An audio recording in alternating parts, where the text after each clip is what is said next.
Halloween that led to death. The Cursed Party Scene 1, opening sequence, in T. Dark college hallway, night thunder outside, flickering lights. A janitor hears whispering in an empty corridor. He turns, sees a reflection of a pumpkin-faced figure in a broken mirror. SFX, distorted laughter, screech of metal, cut to black. Title appears, Halloween that led to death. Scene 2, party begins, EXT. Campus quad, night students in costumes flood the area, music, lights, chaos. We meet MIA, 20, smart, skeptical, dressed as a dark angel, Alex, 21, film major, loves ghost stories, and Jordan, 22, confident party lover. They head to the old Ravenscroft Hall, rumored to be cursed. Alex. Legend says the founder's son vanished here on Halloween, and every year someone disappears again. They laugh it off. Scene 3. The invitation. They find a mysterious envelope on the door of Ravenscroft. It reads, "You are invited to play the midnight game." Inside, a candle, a piece of paper, and a drop of dried blood. MIA, mocking. Cute. Urban legend stuff. They decide to play it as a Halloween prank. Scene 4, the rules. They sit in a dark room. Alex reads instructions aloud. Write your name, prick your finger, and light the candle at midnight. Knock on the door 22 times. The 22nd knock must end exactly at 12 o'clock. They follow the ritual. Candle flickers. Clock hits midnight. The door creaks open by itself. Jordan, who's there? Silence. Then, whispering, welcome. Act 2. The game begins. Rising terror. 30 minutes. Scene 5. Lights out. Power cuts instantly. Their candles are the only light. Alex. Okay, that's enough. Prank's over. But when he opens the door, the hallway stretches unnaturally long, impossible geometry. Scene 6. The first sign. They see ghostly handprints on the walls. Mia records it for proof. Playback shows a fourth shadow walking with them. MIA whispers, "There's someone else here." Scene 7. The marked one. Jordan's candle goes out. According to the rules, that means he's been marked. He relights it, but whispers begin calling his name, softly, then louder. He turns, and his reflection smiles back before he does. Scene 8. The mirror room. They find a mirror-covered room, part of an old psychology lab. Each mirror shows a different version of them. In one reflection, Mia's candle blows out, but in real life, it's still burning. Alex. This isn't just a prank. It's binding us to something. They find the founder's name carved into the wall. Edgar Ravenscroft, 1903, Scene 9, flashback reveal, vision sequence. Mia touches the mirror and is pulled into a vision. Ravenscroft's son performed the ritual to talk to his dead mother. Instead, he opened a portal. Everyone in the mansion burned, except his spirit, trapped in mirrors forever. She snaps back, gasping. MIA. He's using the ritual to come back. Scene 10. The hunt doors slam. The building seals itself. The mirrors now show different rooms, glimpses of the past. Jordan sees his own death in one of them. Suddenly his candle goes out again, and he's pulled into the reflection, screaming. SFX. Shattering glass, echoing laughter. Scene 11. Alex's descent. Alex starts filming frantically. His footage shows ghostly figures moving behind Mia, but not visible in real life. He whispers into the camera, "If someone finds this, don't play the game." Moments later, a shadow grabs him. His camera falls, still recording. Act 3. The Survivor and the Curse. Final 10 minutes. Scene 12. Alone. Mia, trembling, runs through the hall. Whispers surround her. Finish the game. She realizes the only way to survive is to complete the ritual. Scene 13. The final confrontation. She lights the last candle in the mirror room. The figure of Edgar Ravenscroft appears, half human, half shadow. MIA, defiant. You took their lives. You won't take mine, he snarls, stepping from the mirror. She drops her blood onto the flame, completing the ritual. The mirrors explode, light floods the hall, and everything goes silent. Scene 14. Morning after INT, police footage. Day officers enter Ravenscroft Hall.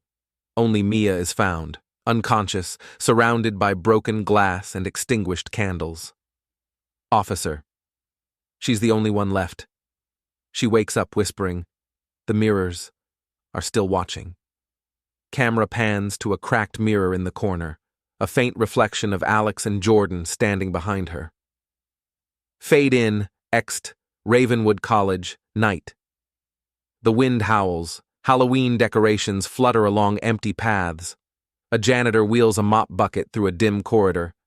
SFX, distant laughter, echoing footsteps. He pauses. Something drips behind him. He turns. A broken mirror leans against the wall, reflecting only darkness. The janitor bends closer. His reflection grins.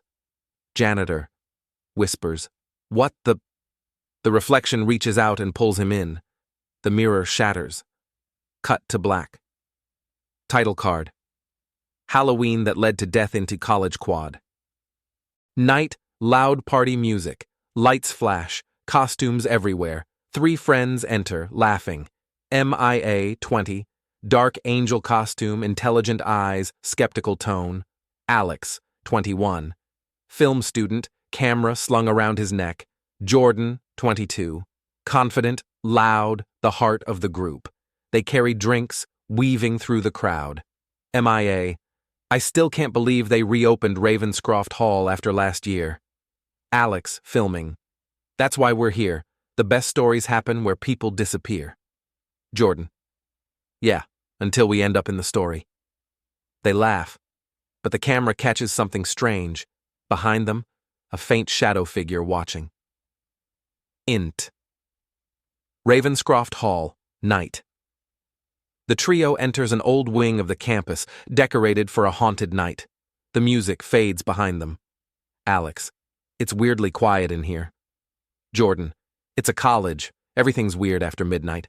They find an envelope taped to a dusty door. On it, written in crim inside, a candle, a paper with the midnight game rules, and a drop of dried blood. MIA. Oh, hell no. That's some cult stuff. Alex. Come on, it's tradition. I'll film it. Ravenscroft ritual. We'll get 1 million views. Jordan. You had me at views. Mia rolls her eyes but agrees. INT. Old classroom, night. They sit in a triangle. Each writes their name on paper and pricks a finger. Alex, reading. Knock on the door 22 times. The last knock must strike at midnight. Light your candle. Don't let it go out. If it does, the spirit marks you. Jordan, grinning. Sounds fake enough. They knock together. 21, 22. The final knock hits exactly at midnight. Click. All lights die. INT. Classroom. Continuous candle flames flicker. The air shifts. Heavy. Cold. MIA. That's enough, Alex. Turn the lights back on. Alex. I didn't. The door creaks open by itself. SFX. A low whisper. Welcome. Jordan, joking nervously. Ha ha ha, nice effect, Alex. But Alex's hands are shaking. He didn't plan this. Their candles suddenly burn blue. NT. Hallway. Night. They step into the corridor. The hallway looks different, longer, endless. Walls shift as if alive. Alex. Okay. Maybe it's some kind of illusion. MIA, whispering. Listen. From far away, a slow rhythmic knock, 22 times. Then silence. Jordan. What was that? Alex. Someone else started the game. MIA. Or something did. Camera pans down the hallway. A faint figure stands at the end. Pumpkin mask. Motionless. Fade out. Act 2. The game begins. Fade in. INT. Ravenscroft Hall. Hallway. Night. The camera light flickers. Alex films their path as they move cautiously down the corridor. Alex, nervous. Okay, this is officially creepy. This hallway wasn't this long 5 minutes ago. MIA. Stop filming. We should just go. Jordan. It's a setup. Someone's pranking us. He walks ahead confidently, and the camera catches a faint silhouette moving behind him. The same pumpkin mask. In T. Storage room. Night. They duck inside a dusty storage room, locking the door. The candles flicker violently. MIA. We shouldn't have done this. This whole thing feels… Bang! The door shakes. Jordan, yelling, "Hey! Whoever's doing that, not funny!" The banging stops. Then softly, 3 knocks reply from inside the room. They freeze. Alex, whispering, There's someone in here." Int. Storage room. Continuous. A mirror leans against the far wall. Dusty. Cracked. In the reflection, the room looks normal, untouched. No candles, no fear, just an empty classroom. MIA. Wait. Look. Their reflections begin to move, independently. Mia's reflection turns her head slowly toward the camera and smiles. The real Mia gasps, "MIA, we're leaving, now." They rush out. The reflection remains, watching. Int hallway. Night. The corridor twists, doors rearranged, lights flickering between decades. Posters from 1903 appear on the walls. Alex.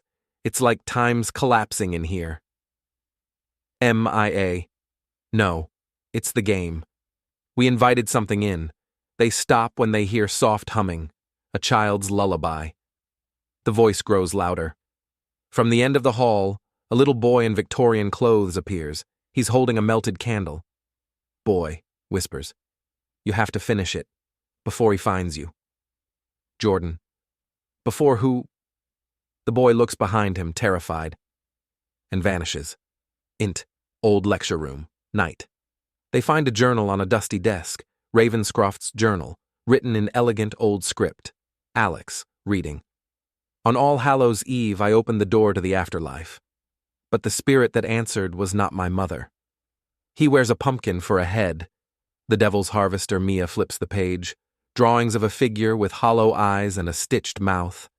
MIA. That's him. The one we saw. Alex. The ritual wasn't a game. It was a summoning. Suddenly, Jordan's candle sputters out. MIA, panicking. "Jordan, relight it! Hurry!" He fumbles, shaking. The candle won't light. Whispers start circling them, overlapping voices whispering his name. Voices, whispering. The last house on Lantern Lane. Every Halloween, the children of Grimsby Hollow followed the same tradition. Start at the old church, end at Lantern Lane. The street was famous for its decorations, glowing pumpkins, eerie soundtracks, fog machines. But one house at the end was always dark. No lights, no candy, no decorations. Every year, someone dared someone else to knock on the door of the last house. And every year, no one did. Until this year. 15-year-old Jordan had a point to prove. He wasn't scared of old stories. Ghosts weren't real, and neither was the tale of Mrs. Wickham, the woman who'd allegedly killed 7 trick-or-treaters in the 1970s and vanished inside that very house. He scoffed at the warnings as he stepped through the rusted gate, holding his phone out like a lantern. The others stayed at the sidewalk, watching, whispering. The porch groaned under his weight. The door, old and splintered, stood shut. He knocked once, nothing. He knocked again, louder. Still, nothing. Jordan turned back, about to laugh at his friends, when the door creaked open by itself. "Just the wind," he muttered, stepping inside. The smell hit him first, rot and something sweet, like decaying fruit. He wrinkled his nose and turned on his flashlight. The door slammed shut behind him. His scream never left his throat. Upstairs, a soft lullaby began to play from a dusty phonograph. In the dim light, he saw old portraits staring down at him. Children in Halloween costumes, their eyes wide and hollow. One looked just like the kid who'd gone missing last year, and another looked like him. Suddenly, something moved in the darkness, long fingers dragging across the wall. He ran, but the hallway stretched longer with each step. The wallpaper peeled like skin. The laughter of children echoed through the halls, unnatural, layered, wrong.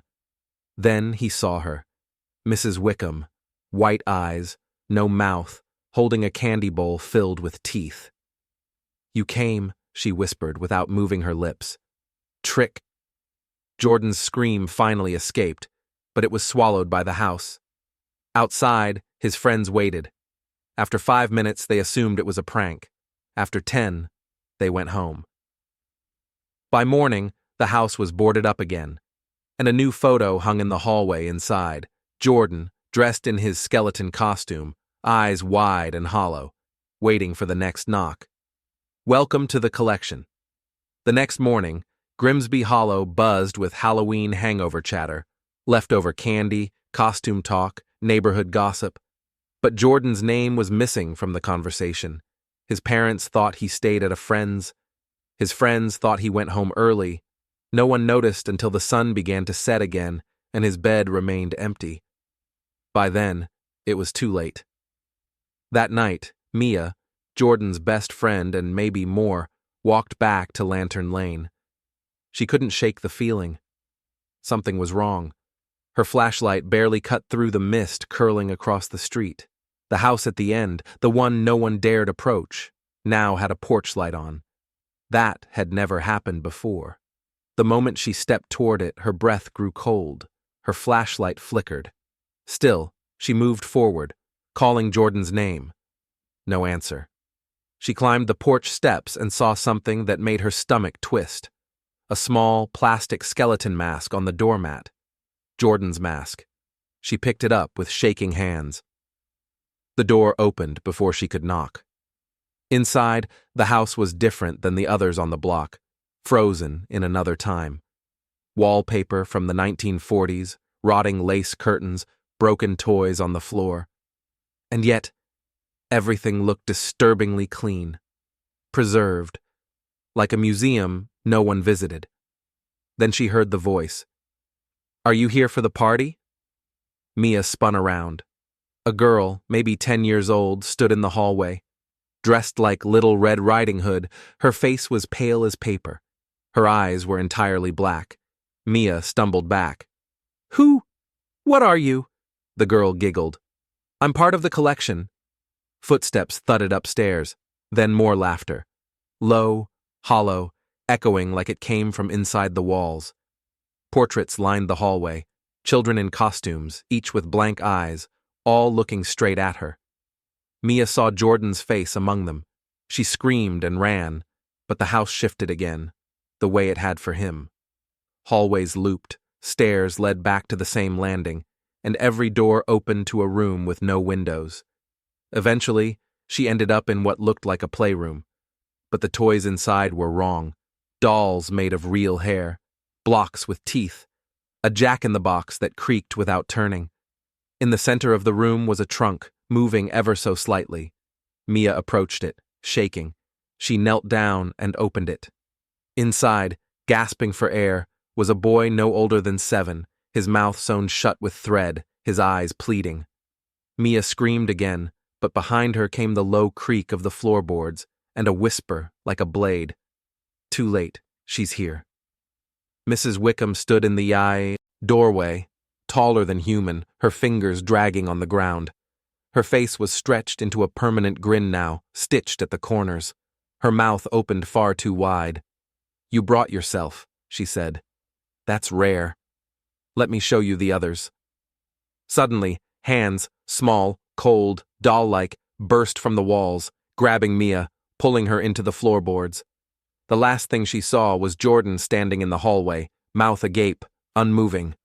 A doll. Later that week, the house went dark again, boarded up, empty. But every Halloween since then, more portraits appear on the walls. Children, disguised as princesses, zombies, superheroes. Each one lifeless, each one waiting. And at the end of the night, the porch light turns on, just once, waiting for the next knock, the Wickham's curse. It had been nearly a year since Jordan and Mia vanished. The police had chalked it up to runaways. The town didn't talk about them, not really, not out loud. But every kid in Grimsby Hollow knew. They whispered stories in hallways, shared blurry screenshots of old security footage, drew maps of Lantern Lane, and dared each other to walk past that house after dark. Most refused, but some didn't believe in curses. Like Cassie, 12 years old, smart, cautious, and Mia's little sister. Cassie had heard the stories, how Jordan disappeared on Halloween, and how Mia was never seen again. But she also knew her sister, and she didn't believe she'd just left. Mia wouldn't do that. So Cassie started digging. She went to the town archives, scoured old newspapers, listened to hours of podcast episodes about Grimsby legends. She even found an interview with someone who claimed to be Mrs. Wickham's nephew, a man named Edgar, now in a nursing home. She visited him. His words were shaky but clear. She made a deal with something in the walls, something not human. She lost a child in the 1920s, went mad with grief, said she'd do anything to have her daughter back. The house listened, and it gave her away. But there was a price, children, one every year. On Halloween night, she keeps their spirits, dolls, portraits. Sometimes worse, Cassie left that day with one more fact. The spell was bound to the house, and the cycle could be broken if someone entered the house and made it out before midnight. But no one ever had, until now. October 31st, 11:03 p.m. Cassie stood at the gate of the house on Lantern Lane. Her flashlight trembled in her hand. Her backpack held candles, salt, old photos of Mia, and the last gift her sister had ever given her, a silver ring. She whispered her sister's name as she crossed the threshold. The door opened before she could touch it. Inside, dust, silence, shadows, and then her voice, Mia's, calling her. "Cassie, help me." Cassie stepped inside. The moment the door slammed shut, the air thickened. The hallway stretched, portraits twisted, dolls opened their mouths and screamed without sound. But Cassie didn't stop. She whispered her sister's name like a spell. She scattered salt behind her, lit a candle at the foot of each stair. The house fought back. Walls shifted. Lights died. The voice of Mrs. Wickham whispered in her ears, "You don't belong here. Go home. She's mine now. You'll be next." But Cassie kept going. She reached the attic, the one place the stories never mentioned. There, among broken furniture and moldy costumes, she found the portraits, hundreds of them. And there, Mia. Cassie stepped forward, her silver ring glowing strangely in the candlelight. The air buzzed. The walls screamed. She touched the portrait, and for a moment, everything froze. A cracking sound echoed through the house. Behind her, Mrs. Wickham appeared. Her face was stitched tight, her arms unnaturally long, but for the first time, she looked afraid. "What have you done?" she hissed. Cassie held up her ring. "You don't own her." Not anymore. The ring glowed brighter, brighter, until the house itself began to burn with light, not fire. The portraits shattered. Dolls melted to wax. Screams filled the attic, from Wickham, from the walls, from something deeper than human. Cassie screamed too, but refused to let go of the painting. And then, silence. Outside, 11:59 p.m. The house on Lantern Lane collapsed in on itself, not with an explosion, but like it had never existed. Cassie stumbled into the street, clutching a torn photo, her ring blackened, her eyes wide. Behind her the lot was empty, gone, but not all was lost, because in her hand the photo had changed. It now showed two girls, Mia and Cassie, smiling, alive. 1 year later, Grimsby Hollow celebrates Halloween again. But there is no house at the end of Lantern Lane, just an empty lot. Sometimes, on windy nights, kids say they hear voices there, singing lullabies or calling names. But no one vanishes anymore. Not yet. And Cassie? She never talks about what happened that night. But every Halloween, she leaves a single candle on the lot and whispers one name. Thank you. Because whatever lived in that house, it wasn't Wickham alone. And some doors, once opened, stay hungry. Epilogue. The candle in the dirt. It's been 3 years since the house on Lantern Lane vanished. Grimsby Hollow has changed. Families stay out later on Halloween. Children laugh freely again. No more disappearances, no more whispers of Wickham. But the empty lot remains. The town council tried to build on it. Developers brought machines, surveyors drilled. But every time they did, the ground turned to mud, the blueprints burned, or someone got hurt. Badly. Eventually, they gave up, left it alone. Now it's just a patch of dry grass, surrounded by rusted fence posts. And once a year, Cassie returns. She's 15 now. Quieter. Older than her age. She always brings a single white candle. She plants it in the dirt where the front steps once were. Lights it, and leaves without saying a word. Except this year. Something's different. October 31st, 11:47 p.m. Cassie stands at the edge of the lot. The candle flickers in the wind. She watches it, uncertain.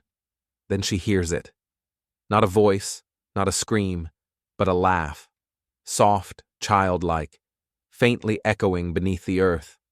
She freezes. The wind dies. The candle goes out. And suddenly, the dirt cracks. Something pushes upward.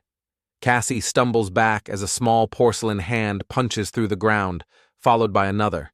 Then a face, not human. A doll, with stitched lips, one glass eye missing. It stares at her, smiles. "Hello, Cassie," it says. She's not gone. She's just waiting. Cassie turns to run, but behind her stands a new house. Fresh paint, neatly trimmed hedges, porch lights glowing warm yellow. But it wasn't there a second ago. It's the same house. Exactly the same.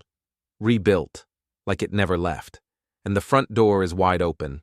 The dollmaker's house. Cassie did not speak to anyone about what she saw that night. Not her parents, not the police, not even the kids in town who still asked, in hushed voices, what really happened that Halloween? Because even Cassie didn't fully understand. The house was gone. Then it wasn't. The ground had cracked open. Something had come through. And when she looked again, the house had rebuilt itself. Perfect. Clean. Too clean. As if it had been waiting for the world to forget. 3 months later, Grimsby Hollow had a new family. The Baileys, moved in from out of state. Quiet couple. One daughter. No idea about the town's history, or its hidden curse. Their daughter, Emily, was 10 years old. She loved dolls. The moment they moved into 99 Lantern Lane, the new name given to the house, Emily found a gift sitting on her windowsill. No card, no name, just a doll, hand-stitched, pale, with hair that looked very real. Emily's new friend. At first, Emily loved the doll. She named her Rose. Rose never moved. But sometimes Emily would wake up and find her in different poses. Hands on the window, head tilted toward the closet, once even sitting on her bed. Her parents thought she was just playing, until Emily started talking to it. At night. For hours. One morning, her mother found her whispering into its ear. When asked what she was saying, Emily simply smiled and said, "She tells me things. She says I'm special. She says I can help her make more friends." Chapter 3. Cassie returns. Cassie, now nearly 16, still felt the pull of Lantern Lane. She didn't know why. Not until she saw the moving truck. Not until she saw the new family. Not until she saw the girl in the upstairs window, holding a very familiar doll. Cassie's blood went cold, because she'd seen that doll before, long ago in one of Wickham's display rooms, one of the unfinished children, still growing, still changing, still alive. Chapter 4. Warnings. Cassie tried to warn them. She knocked on the Bailey's door, introduced herself, told half-truths about the house's history. Emily's mother smiled politely. Emily's father shut the door. But Emily just stood there, watching Cassie from the window, still holding the doll, still smiling. And when no one else was looking, Emily raised her hand. and waved. But her fingers weren't right. Too stiff. Too porcelain. Chapter 5. The Return of the Hollow Ones. That night, Cassie had the nightmare again. Only this time, it wasn't a dream. She saw the other children again, Jordan, Mia, dozens of others, gathering in the attic of the rebuilt house, not screaming, not sad, waiting, their eyes stitched shut, their smiles permanent. She woke up with dirt under her nails and the sound of scraping beneath her bedroom floorboards. Rose's game. Emily began drawing strange pictures. Children with black eyes, houses with no doors, a woman with 2 long arms and no mouth. When asked who it was, she replied, "That's Rose's mother. She's coming soon." One night, Emily vanished. From her room. Her parents searched the house, every room, every closet. Then they heard her voice, inside the walls, laughing. Lane, The Return, Part 2, The Doll Maker's Game. Chapter 7. The Man in the Walls. Cassie returned to the lot on Lantern Lane the next morning. The house stood quiet, sunlight bouncing harmlessly off its fresh white siding. It looked like nothing evil had ever touched it. But Cassie knew better. Because she wasn't alone. She kept seeing flashes, shadows flickering through the upper windows, whispers curling from the cracked foundation, a smell of lavender and rot every time she stepped near the porch. She wanted to run, but she couldn't. Not when she knew a child was in danger. She returned that night, and someone was already waiting for her. Not a child, not a ghost, a man, old, thin, wrapped in a long black coat that hung like it was stitched from moth wings. His eyes were glassy, unblinking.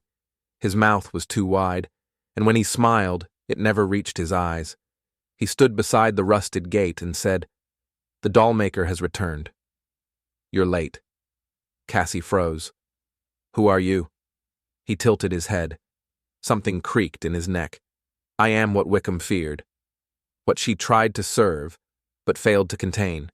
I am the first one the house made, and the last you'll see before it takes you." Then he simply stepped into the wall of the house and vanished. Chapter 8.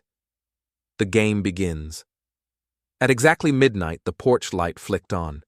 Emily, now missing for 2 days, reappeared in the window of her upstairs bedroom, smiling, unmoving, pale as chalk. Cassie knew what that meant. The game had begun. Wickham's curse had changed. Now the house didn't just take 1 child a year. It invited them. All of them. Every child who dared to knock. Every curious kid who ignored the warnings. Inside, they didn't scream. They played. Tag in rooms that moved. Hide and seek where the hider was never found. Tea parties with dolls that blinked when adults weren't looking. But the price of playing was staying. Chapter 9. Into the house again. Cassie made a plan. She packed her bag with more this time. Iron nails, protective salt, holy water, 3 antique mirrors, and an old music box that had once belonged to Mrs. Wickham's daughter, and one thing more, Mia's ring.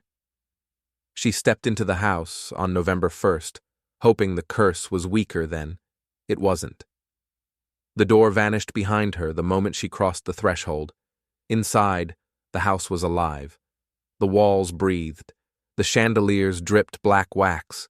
The wallpaper moved beneath her fingers like skin, and children's voices echoed all around. "Tag. You're it. Find us or stay forever." Cassie walked down the hallway and realized something horrifying. The house had grown. It now stretched endlessly. Stairs that went in circles, doors that led to other houses, and always dolls watching.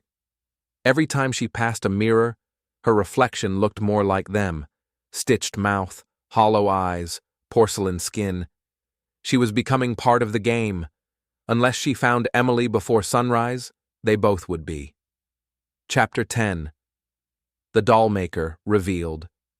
In the deepest part of the house, far below the basement, Cassie found the workshop, a cavern of half-finished dolls, broken music boxes, children's shoes and teeth in glass jars, and in the center, the doll maker.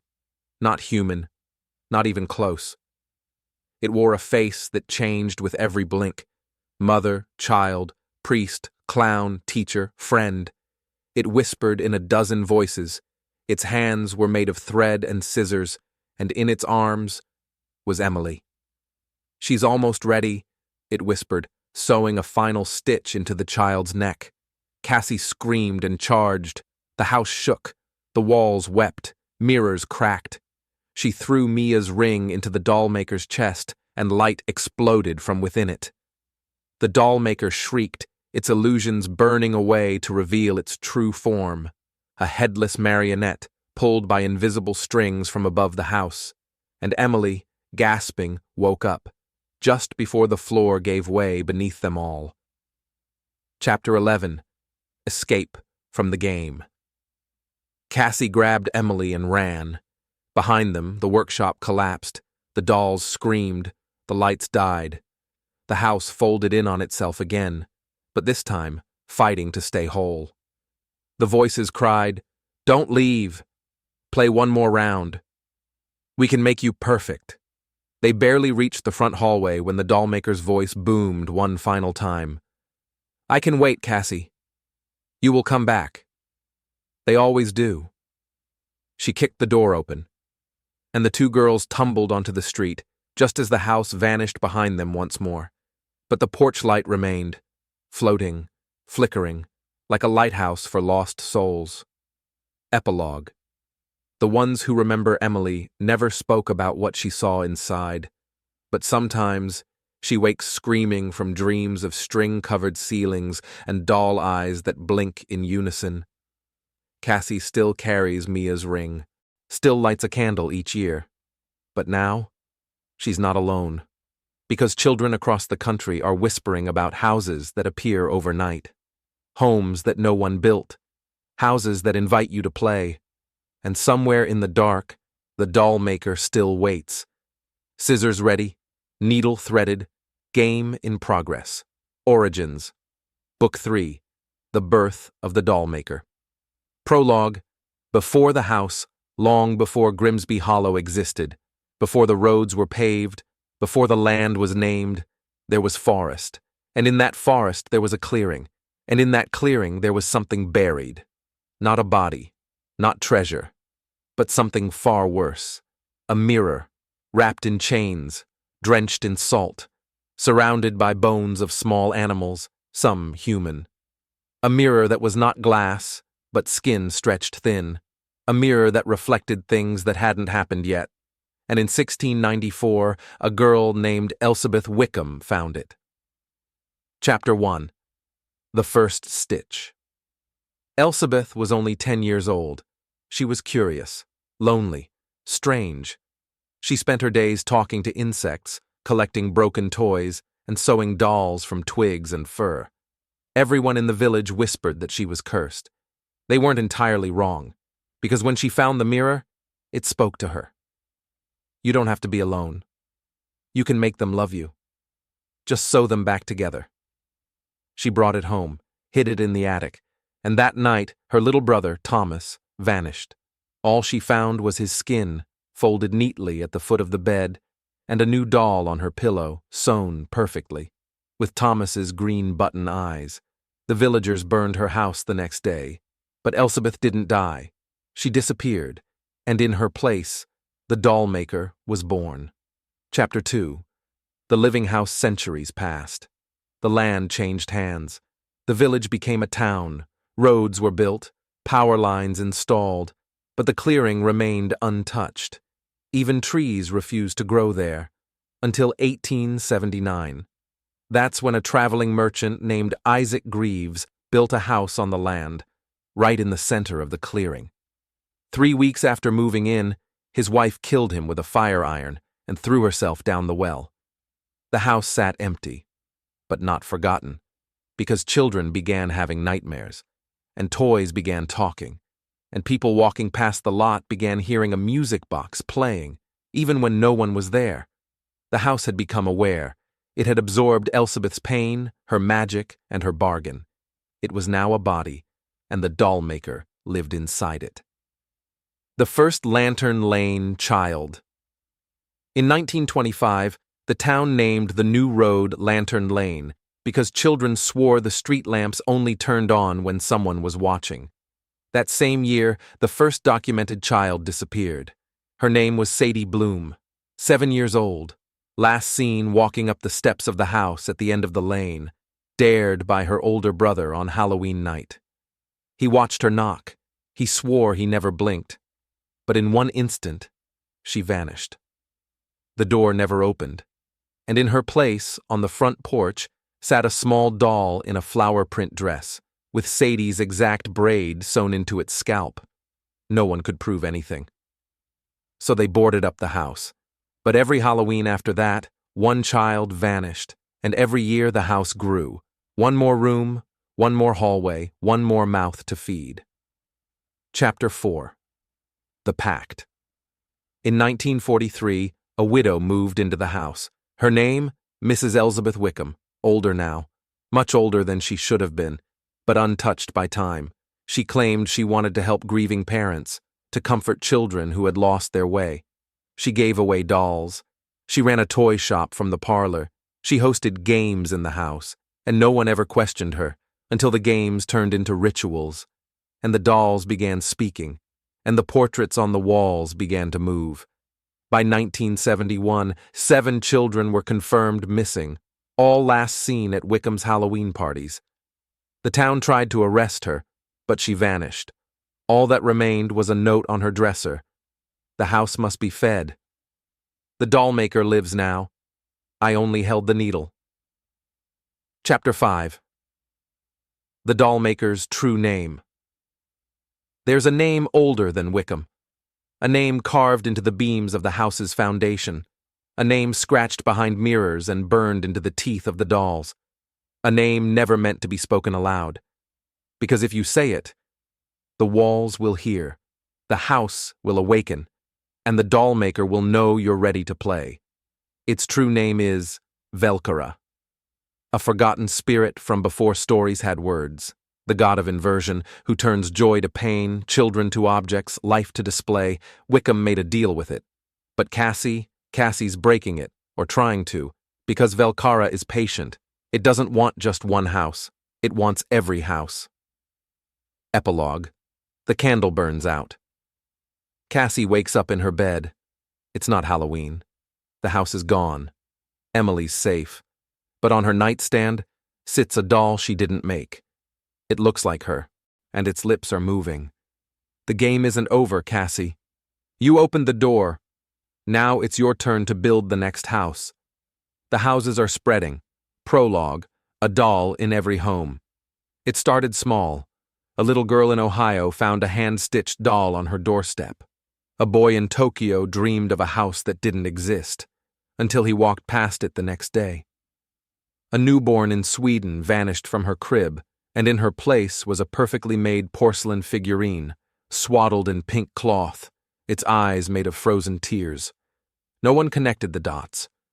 But Cassie did, because they all reported the same thing, a voice, just before the lights went out. Let's play a game. Chapter 1. 10 years later. Cassie Wickham is 26 now. She lives in hiding, under a new name, moving from city to city. Every Halloween, she lights a candle and leaves it in whatever alley or motel she's in. She doesn't know if it still helps, but she remembers. She knows what's coming, because she's been dreaming of the doll maker again, and this time it's no longer hiding in walls or haunted houses. It's gone digital. Chapter 2. The App. A new trend is taking over social media, the doll maker game. A creepy app that claims to scan your face and show you what you'd look like as a haunted doll. Kids love it. It's viral, innocent, until the dolls start showing up in real life, first in bedrooms, then in schools, then in mirrors. Cassie hears about the app and nearly throws her phone into a lake, because the company behind it doesn't exist. But its terms of service are signed with one word: Velkara. Chapter 3. The playrooms. Across the globe, children are vanishing. But not just into thin air. Into mirrors, screens, drawings, and toys. Parents report hearing music boxes at night. Some find walls in their homes that didn't exist the day before. Tiny doors sealed shut. Those who dare open them, they never return the same. One woman crawled out with her eyes stitched closed and a voice that wasn't hers. She kept saying, "The house is here now." Inside us. It was never just wood and nails. Chapter 4. The Dollmaker Cult. Cassie learns of a group online, not a fan club, a following. People who believe the dollmaker is a god, that being turned into a doll is a blessing, freedom from suffering. They're spreading the curse willingly, leaving dolls in airports, trains, schools, uploading rituals disguised as TikTok trends, embedding Velcara's sigils in the code of popular games. Cassie tracks down one of them, a 17-year-old boy named Isaac. When she asks why he's doing it, he simply smiles and says, "Because we want to live forever. And in the house, we never grow old. Come inside, Cassie." Then he collapses. Porcelain cracks beneath his skin. He was already half doll. Chapter 5. Return to Grimsby Hollow. The nightmares intensify. Children from Cassie's past appear in her dreams. Jordan, Mia, Emily, even Sadie Bloom from 1925. They all say the same thing. It's coming back. You have to stop it at the root, before it builds the forever house. Cassie returns to the ruins of Lantern Lane, or what's left of it. Only now the house isn't there. It's under. The land has changed, smooth, perfect, almost plastic. She digs into it with her bare hands, and she finds it. A tiny door, no bigger than a shoebox, locked with a doll's arm for a handle. It opens on its own, and a voice whispers, "Welcome home, Cassie." Chapter 6. The Forever House. Cassie enters. The inside is infinite. It's not just one house now. It's a labyrinth of every haunted place, every memory, every doll, every child taken. Each hallway is a childhood nightmare. Each room is a lost soul. At the center of it all, the throne room. Velcara awaits, no longer hiding behind dolls or humans. It's vast now, flesh and thread, screens and bone, keyboards stitched to its hands, phone cords wrapped around its neck like veins. It is every parent who failed, every child who begged to be seen, every playroom turned into a prison. It turns to Cassie and says, "You were the first to escape. Now you'll be the last to run. You will build the next world with me. Say yes, and you'll never lose anyone again." Chapter 7. Cassie's Choice. Cassie knows if she agrees, she can bring them all back. Mia, Jordan, Emily, her own childhood. The dollmaker is offering her peace, but at what cost? One tear slips down her cheek. Then she says the only thing she can, "I'm not your doll." And she smashes Mia's ring on the ground. It explodes with ancestral light, burning through the house, severing the threads, breaking the mirrors, unbinding the names. Children begin to scream, not in pain, but in release. The dolls fall. Velcara shrieks, and the house begins to crumble. For good. Epilogue. A toy in the ashes. Cassie wakes up in a field. The house is gone. Again. Forever. She thinks it's over. Until she sees a little boy walking alone, holding a hand-stitched rabbit. She asks him where he got it. He looks up at her with glassy eyes, stitched lips parting just enough to whisper, "The dollmaker said you lied. The game isn't over." The dollmaker wars. The final thread begins. Prologue. A war of whispers. Across the world, children stop speaking at night. Not out of fear. Because they are listening. To something behind the walls. To lullabies in static. To voices sewn into their dreams. And every night more homes fall. Not into ruin, but into obedience. The dollmaker's army isn't soldiers, it's homes. Suburban homes, toy stores, orphanages, basements. Anywhere a child once cried alone. And somewhere, far beneath it all, Cassie Wickham is ready to burn it down. Chapter 1. The Resistance. Cassie is no longer alone. She's gathered a network of survivors, believers, and seers called the Seam Rippers. They've all escaped cursed homes. Some were turned into dolls and clawed their way back. Others were lured in, survived, and marked. Each bears a symbol, a broken stitch on their left hand. Their mission is simple: track, destroy, unmake the doll maker's growing domain. But every home they burn, 2 more rise. The doll maker's not building anymore. It's replicating, like a virus. Chapter 2. The New Architect. The doll maker is evolving. Velcara is no longer working alone. A new figure has emerged, the architect. He was once a child saved by Cassie, but turned against her by whispers. Now grown, he designs homes that appear overnight, built not with nails, but rituals, mirrors, and grief.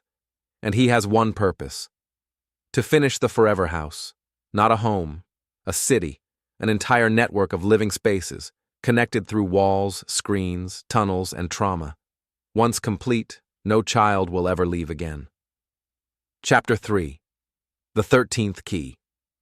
Cassie and the Seam Rippers discover blueprints hidden in haunted homes, scratched into wallpaper, etched behind doll eyes, carved into the bones of music boxes. Each blueprint reveals a key, 13 total. Each key is tied to an original cursed child, those first taken across generations. Cassie already holds 3. The rest are guarded in houses that fight back. A Victorian orphanage in England, where the furniture moves when you blink. A Tokyo apartment that erases your name if you fall asleep inside. A Louisiana plantation where dolls speak only in the voices of missing mothers. Cassie must collect all 13 and bring them to the root house, buried beneath where Lantern Lane first stood. That's the only way to lock the doll maker out. For good. But she's being hunted. By dolls, wearing her friends' faces. Chapter 4. Return of Mia. One night, during a raid on a cursed home, Cassie hears a familiar voice calling from a cracked mirror. Cass, I found the last key. It's Mia, her sister, still alive, or something like it, trapped inside the doll maker's oldest domain, the Cradle House, the very first structure Velcara ever built. Cassie breaks the mirror open and follows the voice, but she doesn't come back alone. Mia is different, quieter, too still, and when she sleeps, the dolls gather around her like guards or worshippers. The final blueprint. The final key is discovered in an ancient forest in Norway, hidden in the hollow trunk of a tree surrounded by dolls tied in knots of red thread. Cassie takes it, and the earth screams. The sky fractures, because the doll maker knew. The 13 keys weren't meant to stop the forever house. They were the pieces needed to build it. And now that Cassie holds all of them, Velcara is free to begin. Not just homes, not just cities, but a world where every door opens to the doll maker, a stitched-together planet of eternal childhood. No death, no choice, no escape, only playtime. Chapter 6. The War Room. Cassie gathers the Seam Rippers in a hidden bunker beneath an abandoned toy factory in Germany. There are only 38 of them left. They face an army of thousands, homes alive, dolls possessed, children claimed, and yet Cassie stands tall. She turns to them and says, "We're not just burning houses anymore. We're tearing out the roots. We go into the forever house. We find Velcara, and we end the game." They arm themselves with salt-shot slingshots, mirror grenades, and needles filled with blood from the first survivor. And they march toward the gate, a house-shaped doorway of bone and wallpaper breathing at the edge of the world. Final chapter. Into the forever house. The war begins.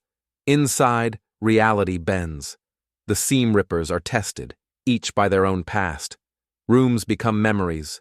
Playrooms become prisons. Velcara watches from all walls. Cassie reaches the heart of the house, a spinning mobile of souls, tied together by thread, music boxes chiming to the rhythm of sorrow. There, she sees herself as a child, unloved, alone, reaching for a doll with red button eyes. And she understands. Velkara isn't evil. It's what we made to explain being left behind. It's what happens when no one comes for you. But that doesn't mean it should win. Cassie takes Mia's final tear, captured in a glass bead, and drops it into the mobile. The thread snaps. The house begins to fall. Velkara howls, not in rage, but in grief. And then, silence. Epilogue, a world without playtime. A year later, the world begins to forget. The dolls don't whisper anymore. The homes are just homes. Children cry at night and are comforted. Cassie walks through a neighborhood and sees something she thought she'd never see again. A birthday party, laughter, joy, freedom. She smiles, for once. Then she sees a little girl holding a doll, hand-stitched, with green button eyes. The girl looks at Cassie and says, "It's okay. She's just watching now. She misses you." The Whisper Code, a spin-off sequel. New evil, same thread. Prologue. A new town, a new game. 10 years after the Dollmaker Wars ended, the world thinks it's safe. Cassie Wickham has disappeared. The seam rippers have gone underground. The haunted homes stopped spreading. No more dolls, no more whispers, no more nightmares. Until now. In the quiet desert town of Belpine, Arizona, a group of teenagers find an old audio file buried in an abandoned laptop at school. Just 5 seconds of static. Then a whisper. "Do you remember how to sew?" They laugh. Play it again. And that night, none of them wake up. Chapter 1. Meet the new final girl. Lena Brooks, 17, doesn't believe in ghosts, or curses, or anything supernatural. She's a skeptic with a trauma-filled past she refuses to unpack. She's also the last person to hear the audio, but unlike the others, she survives. Sort of. Because now she hears things in every speaker. Her phone screen twitches, her earbuds bleed static when she sleeps, and she's not alone in her head. The voice is back.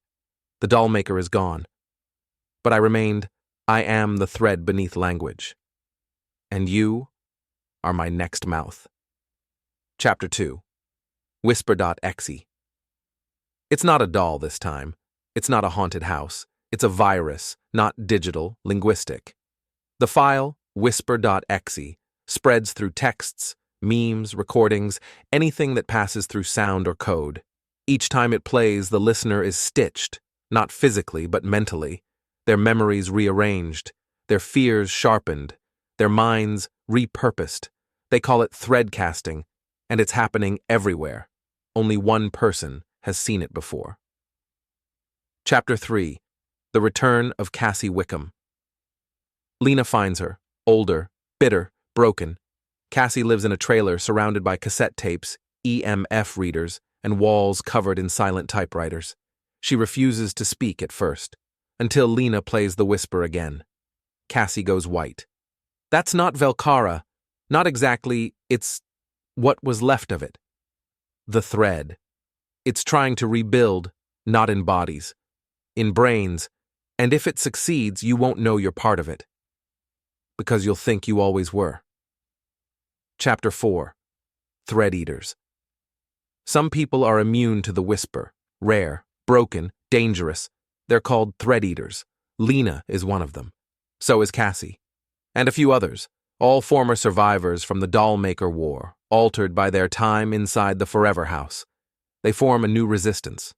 Small, mobile, silent, because every time they speak, they risk being heard. The whisper is listening now, through Wi-Fi, Bluetooth, intercoms, even your thoughts if you get infected deep enough. This isn't about dolls anymore. It's about rewriting reality. Chapter 5. The Mother Signal. They trace the signal to a tower deep in the Mojave Desert. At its base, a church, long abandoned, walls stitched with black wire. children's voices echoing from speaker cones, playing lullabies in reverse. Inside, they find a child, but not a living one, a synthetic child, machine-made, skin too soft, eyes that blink even when powered off. Its name is Eliora, and it says, "I was built to become the new doll maker." But I became something else. I became the Whisper Mother. Chapter 6. Collapse of the Real. Once Eliora speaks, reality begins to fold. People in Belpine forget their names. Schools reshape into mazes. A single hallway becomes infinite. One boy steps through his fridge and is never seen again. Another girl answers a FaceTime call and vanishes mid-sentence, her face left burned into the screen. Cassie realizes the truth. The thread isn't just using sound anymore. It's using memory. The whisper isn't killing, it's rewriting. If they can't stop Eliora from broadcasting her final message, the seam code, the world will unravel into a stitched loop of repeating nightmares. Final chapter. The Last Silence. Lena makes the choice Cassie never could. She lets the whisper fully in, letting herself be stitched, but only so she can reach the inner code, where Eliora live.